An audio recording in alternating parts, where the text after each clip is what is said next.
Sarah, one of the questions we often get asked is, what does it take to write a book that is publishable? Great question.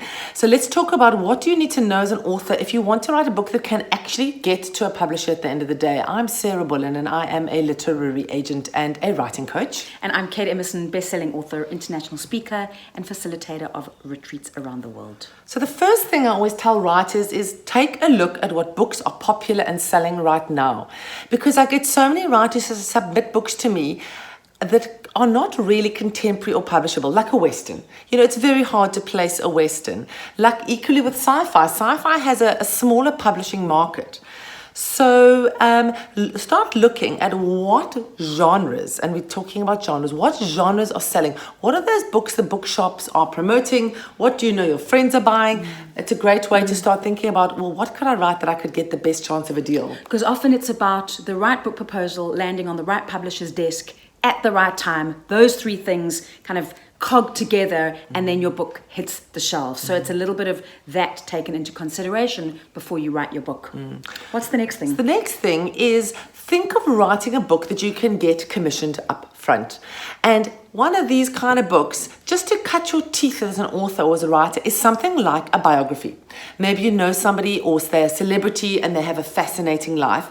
It's a great idea to work out your storytelling structure by writing about somebody else and sending the proposal to a publisher and gauging the level of interest and if they'll commission it. And one of the things also about that is looking at what's happening in magazines as well and the news, because that will give you an idea as to who might be contemporary that would be a good person to write about. And also always remember things that you're passionate about, those unique, interesting, quirky people or ideas or places, and that could be a great way to get started.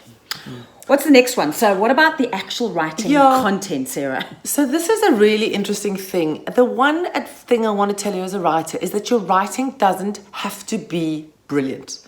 We don't want lyric poetry. We don't want beautifully academic words. What we're looking for as an agent and as all publishers are looking for are a good story. So please don't get hung up about grammar, about spelling, about my English is not fabulous. That is not of interest. When we pick up a book, a manuscript, the first thing I ask myself is there story? So all of those little things we can fix later. So please don't worry about your English. Because what we always say on our mentorships and retreats is that it's not the best writers who get published, it's the ones with tenacity and determination and a very clear goal that they're focused on that they're not going to let go of. A little bit like a Jack Russell with a ball on the beach.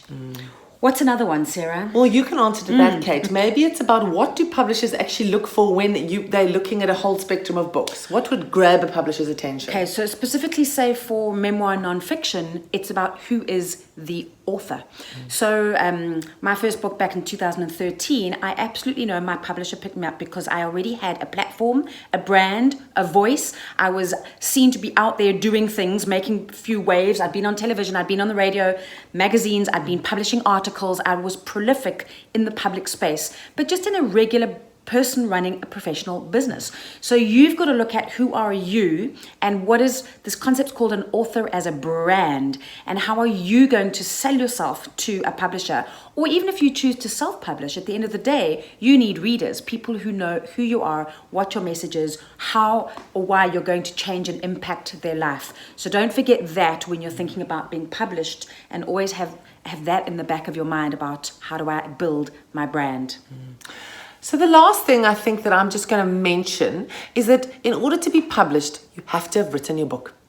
So that is really the clincher. It means bum in the seat, fingers on the keyboard, working and working. And that's what we really know about, because we walk many writers through mentorships to get their books written and walk down the journey of publication. And that may be the hardest part, is that discipline to sit down and build the book word by word, page by page, chapter by chapter, until you end with a draft. 80,000 words, it takes a while to write.